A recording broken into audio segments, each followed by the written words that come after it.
Suzanne, I want to know what happened about with this whole issue on shoulder pads. Last spring, in New York, at the couture shows, they were talking about the shoulder pads being in 2 inches high, Yeah. which was so perfect. You and I loved them. I had got some out the other day. I think they were only like 1.5 inches. I put them on with this top, and I felt so good in these shoulder pads. They were like so fabulous. I felt really secure and really sharp and everything. Today I put on this jacket. I looked all over those shoulder pads, could not find them. I've gotten so organized at home I can't find anything.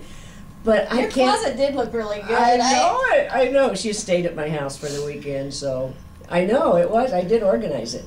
But I can't find them to buy them. Usually the stores have them and I could buy them before, but now I can't find them. So what happened to the shoulder pad?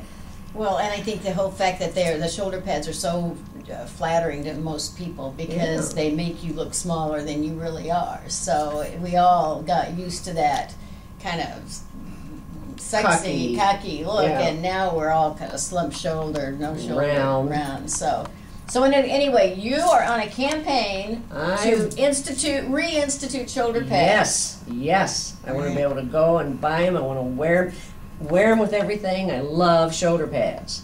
All right, you've heard it here. We're on a campaign, and you will have shoulder pads.